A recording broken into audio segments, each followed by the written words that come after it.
아침에 담임 목사님 연락이 오셔서요, 여러분들의 평안을 비우셨고요, 일정들 잘 수호하고 계시다고 연락이 오셨습니다. 시차 적응 잘하고 계시고요, 일정 모든 것들 청년들이 잘 따라와줘서 아직까지는 별 무리 없이 진행하고 있다라고 연락이 오셨습니다. 벌써 절반이 다가왔고 이제 오실 날이 얼마 남지 않았습니다. 마지막까지 잘 계획들 잘 이루어가고 오시도록 기도해 주시기를 바랍니다. 그동안 교회적으로도 평안하기를 위해서도 기도해 주시기를 바랍니다. 오늘 말씀은 사도행전의 마지막 부분에 해당합니다. 사도행전을 읽다 보면 시작 부분은 아주 화려하고 웅장합니다. 멋지고 또 위대하죠. 왜냐하면 시작이 어떻게 시작합니까? 성령의 충만함으로 시작합니다. 성령이 강력하게 임함으로부터 해서 교회가 세워지고 성도들이 성령 불을 받고 방언을 하고 베드로가 말씀을 전하니까 3,000명 이상 회개를 하고 믿는 자가 더 많아지고 이런 일들이 1장부터 시작하기 때문에 아주 임팩트가 있고 웅장합니다. 위대합니다. 사도행전의 앞부분은 베드로가 활약을 했다면 중반부터는 이제 바울의 사역이 시작이 그렇게 되어 갑니다. 그러면서 점점 교회가 많이 세워지게 되고 복음의 역사가 강력하게 일어나게 되는 것을 우리가 읽을 수가 있습니다. 그런데 사도행전의 마지막 오늘 27장을 읽으면 분위기가 사뭇 왜 이렇게 흘러가지? 새드 엔딩, 마치 주인공이 잡혀서 죽는 것 아닌가. 물론 우리가 성경을 다 읽었기 때문에 결말을 알기 때문에 우리는 안심을 하지만 그 상황 속으로 들어간다고 한다면 분위기가 어둡습니다. 바울이 재판을 받아서 로마로 이제 압송되어가는 과정 중에 있기 때문에 분위기가 1장과는 사뭇 다른 침침하고 어둡고 마치 실패한 것처럼 느껴지는 분위기가 흘러갑니다. 우리 인생도 이와 같습니다. 화려했던 인생이 있었습니다. 잘 나갔던 인생이 있었습니다. 잘 풀릴 때가 있었습니다. 근데 어느 순간부터 실패하고 안 되고 어렵고 도무지 꼬인 것이 매듭이 풀리지도 않고 답답한 인생이 있을 수가 있다 이것입니다. 지금도 그 상황에 거하신 분들도 계실 줄 믿습니다. 그러면 우리만 그러느냐? 그렇지 않습니다. 예수님도 그런 인생을 사셨습니다. 오실 때에는 화려하셨습니다. 오셔서 복음을 증거하시고 귀신을 쫓아내고 죽은 자를 살리시고 병든 자 고치고 할 때마다 엄청난 사람들이 몰려왔습니다. 오병이어 사건을 일으킴으로 말미암아서 얼마나 많은 사람들이 예수님이 가시는 곳곳마다 따라다니면서 환호했습니까? 오죽하면 옷을 바닥에 깔고 종려나무 흔들면서 환호했던 그 인파가 있지 않았습니까? 그러나 주님은 그들의 손에 잡혔고 결국에 십자가 사건으로 죽음을 당합니다. 가장 절망적 사건이 그것입니다. 사람들에 의해 환호를 받고 박수를 받았지만 결국 그들의 손에 잡혀서 십자가에 못 박히게 되었다라고 하는 것입니다.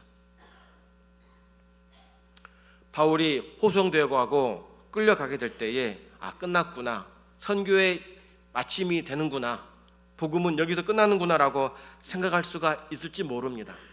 그러나 우리가 알듯이 복음의 역사는 멈추지 않음을 믿습니다. 하나님의 일하심은 멈추는 것이 없습니다. 사탄이 방해를 하고 회방을 놓는다 하더라도 하나님은 역사는 그 위대하시기 때문에 놀라운 일을 행하신다라고 하는 것이죠. 왜냐하면 바울이 로마로 가는 것은 하나님의 섭리였기 때문인 것입니다. 하나님의 일하심인 거예요. 하나님의 계획할이 있었기 때문에 비록 잡혔지만 그 잡힘을 통해 로마로 인도하고자 하시는 하나님의 섭리였다고 하는 것이죠. 당시에는 지금처럼 교통이 좋지 않았기 때문에 큰 운반선에다가 죄수들을 이렇게 태워가지고 보냈던 적이 종종 있었습니다. 그러니까 장사하기 위한 그 물품을 배에다 실었지만 그와 더불어서 죄수도 같이 넣어서 이렇게 보내는 거였습니다. 배가 빈번히 있지 않았기 때문이죠. 그 과정에 바울이 배에 탄 상황인 것입니다. 그런데 얼마 가지 않아서 반갑지 않은 손님을 만납니다. 큰 풍랑을 만난 것이죠. 사실 이 풍랑을 만나는 것은 우리가 성경을 읽어봐서 알겠지만 바울은 예견을 했습니다.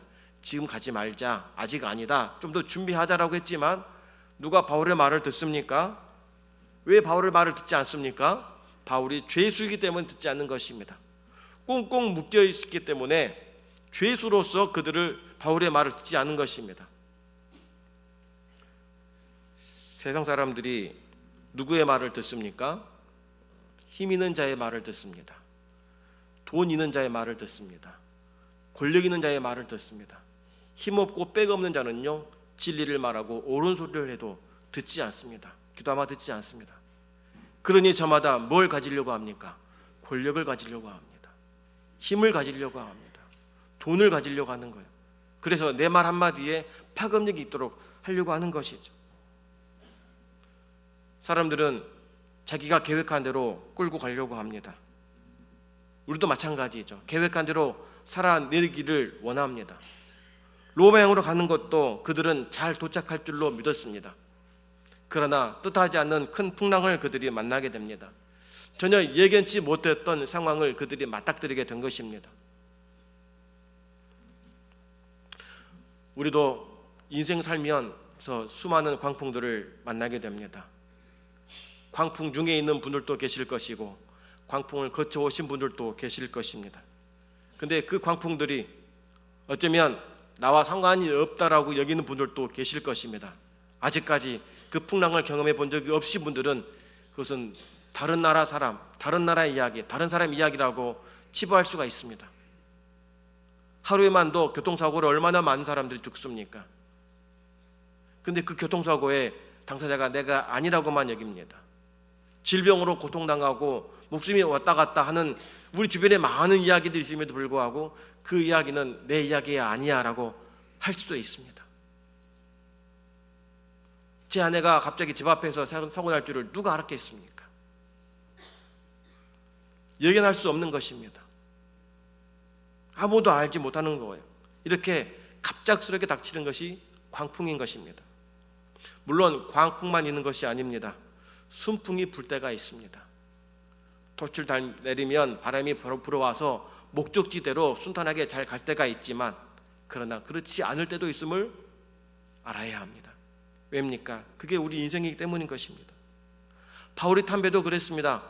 잘 나갔습니다. 그러다가 갑자기 광풍을 만나게 된 것입니다. 그 광풍은 무엇입니까? 얼마나 광풍이 컸든지 사공들도 어찌할 수 없는 큰 장애물이었습니다. 사람의 한계를 뛰어넘는 자연현상인 것입니다. 아무리 사람이 힘이 많고 능력이 많고 권력이 많아도 자연 앞에서는 어찌할 수 없습니다. 큰 광풍을 막을 수가 없는 것입니다. 광풍을 예견치 못합니다. 누구도. 그런데 더 문제가 뭐냐면 순풍이 불어올 때에 그 뒤에 광풍이 올 것이다라고 하는 것 예견도 못하는 것이 우리 인생이라고 하는 것입니다. 이렇게 잘 살 거야 이렇게 다들 생각합니다. 이렇게만 잘 풀리면 얼마나 좋을까요? 그러나 우리 인생은 그렇지 않습니다. 순풍을 만나다가도 광풍을 만나는 것이 우리 인생 아니겠습니까? 성경 보니까 배가 광풍에 밀렸다 이렇게 말합니다. 15절에 보니까 광풍에 밀렸다라고 말합니다. 밀렸다라고 하는 말은 뭐냐면 목적지로 배가 갈 수 없게 되었다라고 하는 거예요. 가고자 하는 방향대로 갈 수 없고 그냥 바람이 부는 대로 떠밀려 간다라고 하는 거예요. 힘없이 그냥 무방비 상태로 갈 수밖에 없다라고 하는 거예요. 여러분 그렇지 않습니까? 살다 보면 내 뜻대로 되는 것보다 내 뜻대로 되지 않고 어떻게 하다 보니까 여기까지 온 일들이 참 많이 있습니다. 우리의 계획대로 되었다고 한다면 우리는 돈 많이 벌어야 돼요. 우리 성공해야 됩니다. 건강해야 돼요. 잘 살아야 돼요. 다들 같은 마음이 있잖아요. 그 마음인데 지금 우리의 모습은 어떻습니까? 건강하기 위해 그렇게 운동도 하고 좋은 약도 많이 먹고 그렇게 하는데도 불구하고 몸에 질병을 얻는 이들도 얼마나 많이 있습니까? 그렇게 정직하게 땀 흘려 일을 함에도 불구하고 소득이 나오지 않고 허걱대는 우리 삶이 있지 않습니까? 치밀하게 계획 세운다고 되는 것이 아니라는 것이죠. 모든 것 위에 보이지 않는 하나님 손이 주장하고 있음을 우리는 믿어야 합니다. 이렇게 뜻대로 되지 않으니까 우리 입에서 무슨 말이 나옵니까? 힘들다, 힘들다, 이 말이 나옵니다. 안 힘드는데 힘들다고 하는 말이 아니라 힘드니까 힘들다고 하는 말 아니겠습니까? 저도 힘들고 여러분도 힘듭니다. 우리 가운데 안 힘드신 분이 어디 계십니까? 그럼 왜 힘드냐 이것이죠. 왜 힘듭니까? 힘들다고 하는 이유가 무엇입니까? 계획대로 되지 않으니까 힘든 건 아니겠습니까? 내 뜻대로 되지 않으니까 힘든 거예요. 계획대로, 예상대로, 생각대로 되지 않으니까 아니네, 왜 그러지? 힘든데, 이것입니다. 이게 우리 인생인 것입니다. 로마로 가던 그 배, 뜻대로 될 줄 알았지만 광풍을 만나니까 고개를 흔듭니다. 흔드는 것은 무슨 일입니까? 우리 끝났어, 이거예요. 절망입니다. 희망을 품고 갔는데, 소망을 품고 갔는데, 큰 꿈을 가지고 갔는데 그 광풍 앞에 맥을 못 추는 겁니다. 이제 끝났구나, 죽었구나 라고 하는 거예요. 왜 그럽니까? 성경 보니까 그들의 손으로 그들의 짐을 다 던질 수밖에 없는 거예요. 살기 위해 자기들이 벌기 위한 그 수입원들, 장사해서 남겨먹을 모든 것들을 자기 손으로 버릴 수밖에 없는 거예요. 아무리 소중한 것이라도, 귀중한 것이라도 그것을 지키다가 내 목숨이 잃을 수밖에 없기 때문에 나 살기 위해 손으로 버릴 수밖에 없는 거예요. 이거 가지고 장사해서 이윤을 얼마나 남겨야겠다라고 계획을 가졌는데 이윤은커녕 내 목숨도 부지하기 어려운 상황이니 내 손으로 버릴 수밖에 없는 거예요. 여러분, 돈이 아무리 많아도 건강 잃으면 아무 소용없다는 거 여러분 잘 아시지 않습니까? 건강보다 소중한 것이 어디 있습니까? 생명보다 소중한 것이 어디 있습니까? 그렇게 살기 위해 자기들의 모든 것들을 다 버리는데 이 광풍이 멈추지를 않고 배가 파선 직전에 있으니까 이제 배의 기구들도 다 버리는 거예요. 짐도 버리고 배에 항해하는 모든 필요한 기구들도 다 버릴 수밖에 없는 상황에 처하게 된 것입니다. 인생의 광풍을 만나게 되면 하나님은 우리가 귀중하게 여기던 것조차 아낌없이 버리게 합니다. 시련이 오고 고난이 오면 우리가 가진 것들이 눈에 보여지던가요? 그렇지 않습니다. 다 부질없이 보일 수밖에 없는 것, 오히려 그게 짐이 되는 것입니다. 내버릴 수밖에 없는 거예요. 이렇게 사람들이 자기의 짐을 버리고 배의 기구를 버려도 걷잡을 수 없습니다. 풍랑은 고요해질 리 없고 배는 그 광풍에 요동을 치면서 깨어질 위기에 처하게 된 것입니다. 손을 쓸 수 없는 거예요. 이게 사람의 한계입니다. 이게 인간의 능력이라고 하는 거예요. 할 수 있는 게 없는 거예요. 온 힘을 다해서 풀어내려고 해도, 이겨내보려고 해도 안 되는 겁니다. 고난이 그렇게 세게 오니까 이기려고 했던 내 체력도, 강한 의지도, 천성에 밝았던 모든 것들도 이 고난이 길고 광풍이 길면 어떻게 됩니까? 한계 때문에 절망하게 됩니다. 잘 될 거야, 좋아질 거야, 긍정적 마인드도 그 광풍 앞에는 선쓸 수 없다라고 하는 거예요. 춥게 생기는 그 위기 가운데에서 어떤 이가 견디겠습니까? 그러니 우리의 삶은 내가 하고자 하는 대로 이룰 수 있는 것보다 하고 싶지만 할 수 없는 인생이 우리 인생임을 우리는 기억을 해야 됩니다. 돌이켜보면 우리가 하고 싶어 했던 것을 이루는 그 결과물보다 하고 싶었는데 못하고 지나왔던 것들이 얼마나 많이 있습니까? 그때로 돌아가면 이렇게 해보고 싶은데, 좀만 젊었으면 이렇게 해보고 싶은데 하는 그 아쉬움들이 얼마나 많이 있습니까? 저마다 성공에 대한 희망을 품고 왔던 그들이 절망의 죽음의 위기에 처해서 아무것도 할 수 없는 위기에 처하게 된 것입니다. 노래를 부르며 가던 그들이 이제 죽음의 위기에 처해 있으니 누가 알았겠습니까? 누가 그들의 미래가 이렇게 될 줄 어느 누가 알았겠냐라고 하는 거예요.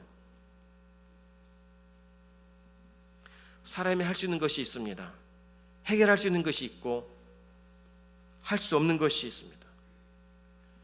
배는 만들 수가 있어요. 큰 배는 만들 수가 있습니다. 그러나 광풍을 막을 자 아무도 없습니다. 큰 배를 만들어서 가고자 하는 대로 가고 싶고 많이 쌓고 싶은 거 쌓을 수는 있지만 광풍을 막을 자는 아무도 없다고 하는 거예요. 아무리 유능한 사람이라도 풍랑을 잠재울 수가 없습니다. 바울과 그 일행들이 지금 큰 풍랑에 아무것도 할 수 없는 구원의 여망이 사라진 상황에 처해 있습니다. 죽음의 문턱 앞에 서 있습니다. 아무것도 할 수 없습니다. 바울도 마찬가지입니다. 죄 수신 분이기 때문에 할 수 있는 것이 아무것도 없어요. 해보고 싶지만 해볼 수 있는 것조차 없습니다. 왜요? 기구도 없죠. 짐도 버렸죠. 자기 몸 외에 있는 배에 아무것도 없으니 할 수 있는 것이 아무것도 없는 거예요. 그때 바울이 나섭니다. 어떤 말을 합니까? 희망의 메시지를 선포합니다. 우리 22절의 말씀을 함께 다 같이 읽어보겠습니다. 22절입니다. 내가 너희를 권하노니 이제는 안심하라. 너희 중 아무도 생명에는 오직 배뿐이리라. 아멘. 무슨 말입니까? 걱정하지 말아라. 산다 이거예요. 다들 아우성치고 있습니다. 죽음의 두려움이 그들의 얼굴에 가득한데도 아우성치고 살려달라고 애를 쓰고 있는 그 상황 가운데 바울은 태연하게 평안하게 그들에게 말합니다. 걱정하지 말아라. 안심해라. 산다. 죽지 않는다. 이렇게 말하는 거예요. 배는 손상되고 물건은 잃었지만 우리 목숨은 사니까 걱정하지 마. 이 이야기하고 있는 거예요. 그 다음에 23절부터 25절의 말씀입니다. 함께 읽읍시다. 내가 속한 바 곧 내가 섬기는 하나님의 사자가 어젯밤에 내 곁에 서서 말하되 바울아 두려워하지 말라. 내가 가이사 앞에 서야 하겠고 또 하나님께서 너와 함께 항해하는 자를 주셨다 하였으니 그러므로 여러분이여 안심하라. 나는 내게 말씀하신 그대로 되리라고 하나님을 믿노라. 아멘. 하나님의 음성을 바울이 들었습니다. 그 음성을 들은 바울이 사람들에게 말을 하는 거예요. 걱정하지 마. 하나님이 내게 말씀하셨어. 우리 산다고 말씀하셨다. 걱정하지 마라. 희망의 메시지를 선포합니다. 그러니까 사람들은 죽어 아우성치는 소리 가운데에서도 이미 바울은 하나님과 교통하고 있었던 겁니다. 사람들은 이제 로마를 가서 장사해서 어떻게 장사해야지, 얼마 팔아야지, 그 돈 가지고 어떻게 살아야지, 그 꿈만 가지고 있었지만 바울은 묶여 있었으나 그 배 안에서 하나님과 교통하면서 영적 교통을 끊이지 않고 살아왔다라고 하는 거예요. 그 고난 중에 하나님의 말씀을 받은 자가 누굽니까? 바울이었던 겁니다. 그러니 사랑하는 성도 여러분, 고통 가운데 있을지라도 하나님과 교통하면 살 줄 믿으시길 바랍니다. 큰 광풍이 불어도 하나님과 함께 있으면 평안함을 믿으시기를 바랍니다. 때문에 우리가 날마다 하나님과 뭐 해야 됩니까? 교통해야 됩니다. 교신해야 됩니다. 그래야 우리가 사는 거예요. 예기치 못한 풍랑이 만나거든 여러분 절망 가운데 누워있지 마십시오. 생명의 생명줄, 하나님의 생명줄, 하나님의 말씀과 기도로 붙잡고 일어서시기를 바랍니다. 이것은 갑자기 일어날 수 있는 것이 아니에요. 갑자기 잡은다고 될 것이 아니라 매일같이 평상시에 기도의 줄을 잡고 하나님의 말씀을 이어나갈 때에 그 생명의 말씀과 기도가 나를 살리게 된다라고 하는 겁니다. 물론 갑작스러운 광풍에 그동안 그렇지 않았지만 이 광풍에 하나님이 떠올라서 하나님 살려주십시오라고 하는 것도 참 다행이고 감사할 일이지만 평상시에 그 교통함이 있을 때에 하나님의 강력한 손은 더 여러분들을 붙들고 있음을 믿으시기를 바랍니다. 하나님께서 바울에게 말합니다. 바울아, 너 할 일이 있어서 너 살려주는 거야. 걱정하지 마. 너는 가이사 앞에 서야 돼 라고 말하는 거예요. 이게 바울의 특명입니다. 풍랑이 일어나도 하나님은 바울을 로마에 가게 하신다. 바울을 가이사 앞에 서게 하신다라고 하는 것은 하나님의 말씀이에요.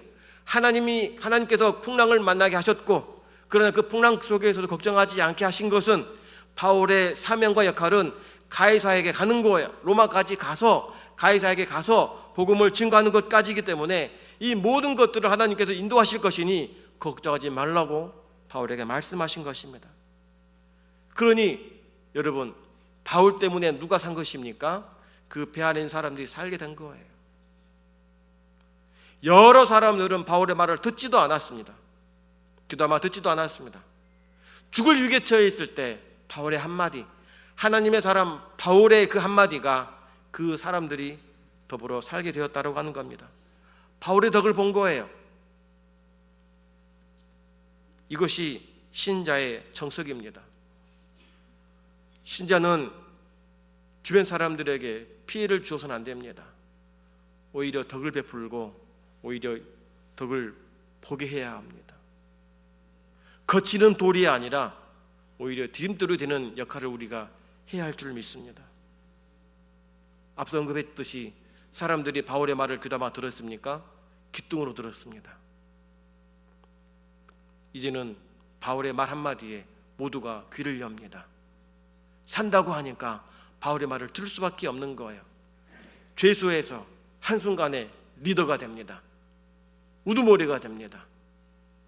누구도 바울의 말을 듣지 않았는데 이제는 바울 그 말 한마디 한마디마다 따라다닙니다. 순종합니다. 고분고분합니다. 시키는 대로 합니다. 왜요? 살아야 되니까. 자기들이 해봤지만 안 되는 거예요. 이렇게 보고 저렇게 봐도 안 됩니다. 배의 짐을 다 버리고 기구를 버려도 안 되는 거예요. 근데 바울의 말 한마디, 걱정하지 마라, 산다고 했다, 하나님이 내게 말씀하셨다, 그 말 한마디에 모두가 바울의 말에 귀를 기울이게 되었다고 하는 것입니다. 한순간에 역전이 되었습니다. 리더가 된 것입니다. 저는 우리 성도들이 이러한 은혜가 있기를 축원합니다. 평소에는 사람들에게 인정받지 못하고 그 말에 있어서 인정받지 못한다 하더라도 위기 때에, 고난 때에 성도의 그 말 한마디와 성도의 기도의 그 외침이 그들의 마음을 흔들고 그들이 마음 열어 복음을 듣게 하는 역할이 있기를 축원합니다. 그래야 되지 않겠습니까? 잘 살 때는 사람들이 말을 듣지 않습니다. 평안한데, 걱정 없는데 누구 말을 듣습니까? 근데 어려울 때에는 귀가 열리는 거예요. 사람들이 잘 풀릴 때 복음의 귀를 열지 않습니다. 위기가 닥치면 복음에 귀 기울일 수밖에 없는 거예요. 그때 우리가 나가서 복음을 증거하는 것입니다. 하나님께서 우리를 통해 복음이 전해지게 하셔서 사람들에게 복음을 기울이게 우리에게 인도하신다라고 하는 겁니다. 그러니 성도 여러분, 광풍은 우리를 넘어지게 하는 것이 아니라는 거예요. 광풍은 우리를 절망 가운데 빠지게 하는 것이 아니라 그 광풍으로 말미암아 우리의 역할이 더 분명하다라고 하는 것을 보여주신 사건이 바울인 것입니다. 걱정하지 마라, 하나님 살려주신다, 하나님이 계신다라고 하는 것을 말씀하고 있는 겁니다. 어려움은 믿지 않은 사람에게만 나타나는 것이 아닙니다. 믿는 사람에게도 똑같이 어려움이 있습니다. 예수님도 그러하셨습니다. 바울도 그랬습니다. 우리도 그렇지 않습니까? 모든 사람들이 환난 가운데 있고 광풍도 만나고 어려움도 만납니다. 그러나 그 위기 때에 신자의 위치, 광풍을 만났을 때 성도의 위치가 무엇이냐가 중요한 거예요. 똑같이 광풍을 만난 사람들처럼 절망 가운데 죽어나가겠다고 하는 그 말이 아니라, 하소연이 아니라 빛이 드러나야 합니다. 복음이 빛이 드러나야 되고 담대한 믿음으로 설 수 있는 은혜가 우리에게 필요하다고 하는 것입니다. 모두가 안 된다, 어렵다고 하지만 하나님이면 능히 할 수 있다, 하나님이 함께 하시면 살 수 있다, 하나님이 도우시면 나갈 수 있다라고 하는 믿음을 먼저 우리가 갖고 그 절망과 두려움 가운데 있는 그들에게 복음을 증거하는 것입니다. 때문에 우리는, 신자는 세상 속에 똑같이 두려워해서는 안 됩니다. 똑같이 어려움 가운데에서 좌절해서는 안 되는 것입니다. 등대처럼 우뚝하니 서야 될 줄 믿습니다. 등대 보십시오. 풍랑이 와도 그대로 있지 않습니까? 어두울수록 그 빛은 더 강하게 드러나게 되는 것입니다.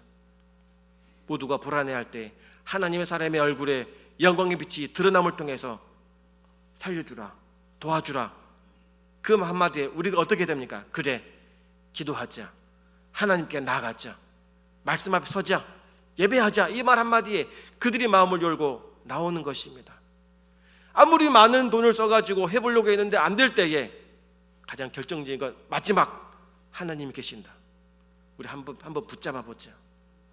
예수 믿어보자. 너 이렇게 해봤지, 이렇게 해봤지, 안 되지. 그러면 마지막이다. 예수님 믿어보자, 기도해보자. 이 말 한마디가 그들의 희망의 메시지가 되는 것입니다. 여러분, 죽고 사는 것이 누구의 손에 있습니까? 하나님 손에 있음을 믿으시길 바랍니다. 그러니 우리의 죽음에 대해서, 우리의 삶에 있어서 안 된다고, 어렵다고, 안 풀린다고 해서 입술에 어두운 말 하지 맙시다. 절망적인 말 하지 맙시다.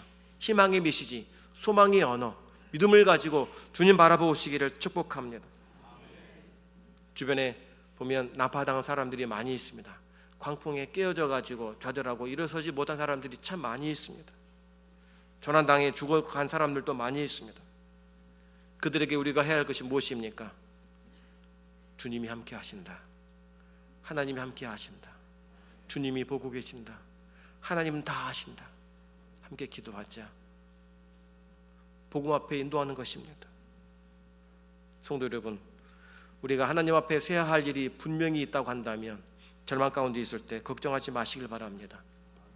왜입니까? 하나님의 손이, 보이지 않는 손이 지금 여러분과 함께하고 있음을 믿기 때문입니다. 두려워하지 마십시오. 풍랑과 광풍은 우리를 무섭게 하고 우리를 어렵게 하는 건 사실입니다.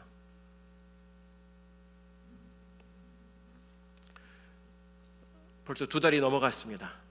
아내가 이제 사고 난 지. 저는 괜찮을 줄 알았어요. 담담할 줄 알았는데 알게 모르게 이게 몸으로 이렇게 와서 어려워, 이렇게 한 달이 넘어가고 나니까 이게 좀 드러나더라고요. 성도들 앞에서는 밝은 모습을 드러내야 되고, 또 아이들에게는 또 아빠니까 또 이렇게 비관적으로 이렇게 말을 해버리면 또 영향이 있을까봐 만들어내는 그 웃음들 있지 않습니까? 이게 한 달 가고 나니까 내가 이렇게 마음이 이렇게 몸이 힘들고 어려워졌습니다.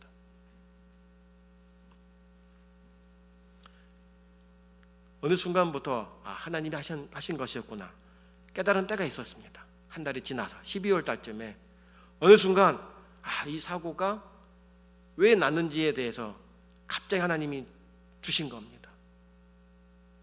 이해할 수 없는 사건이었지만 한 달이 지나고 나니까 이렇게 하시려고 이 어려움을 만나게 하셨구나, 그 깨달은 다음에는 감사했습니다. 모든 삶에는 하나님의 섭리가 있음을 여러분 믿으시기를 바랍니다. 왜 접니까? 왜 납니까? 왜 이렇게 됩니까? 라고 하기보다도 하나님, 주의 뜻을 알고 싶습니다. 여전히 하나님은 나의 하나님이십니다. 하나님 나를 버리지 않음을 날 믿습니다. 나 또한 주님 버리지 않고 믿고 확신 가운데 거할 수 있도록 믿음 주십시오라고 기도할 수 있는 여러분 되기를 바랍니다. 광풍 속에 있을 때에 여러분 교신을 끊지 마십시오. 늘 하나님과 교통하시기를 바랍니다. 말씀 앞에 서시기를 바랍니다. 우리에겐 사명이 있습니다. 어떤 사명입니까? 예수 그리스도, 우리의 유일한 소망이신 예수님을 증거하는 것입니다. 그때까지는 하나님께서 여러분 삶을 지켜주실 줄 믿습니다. 생명을 지켜주실 줄 믿습니다. 그 은혜를 가지고 복음을 증거하고 하나님을 향하여 바른 믿음의 길을 걸어간 여러분 되기를 주의 이름으로 축복합니다. 기도합시다.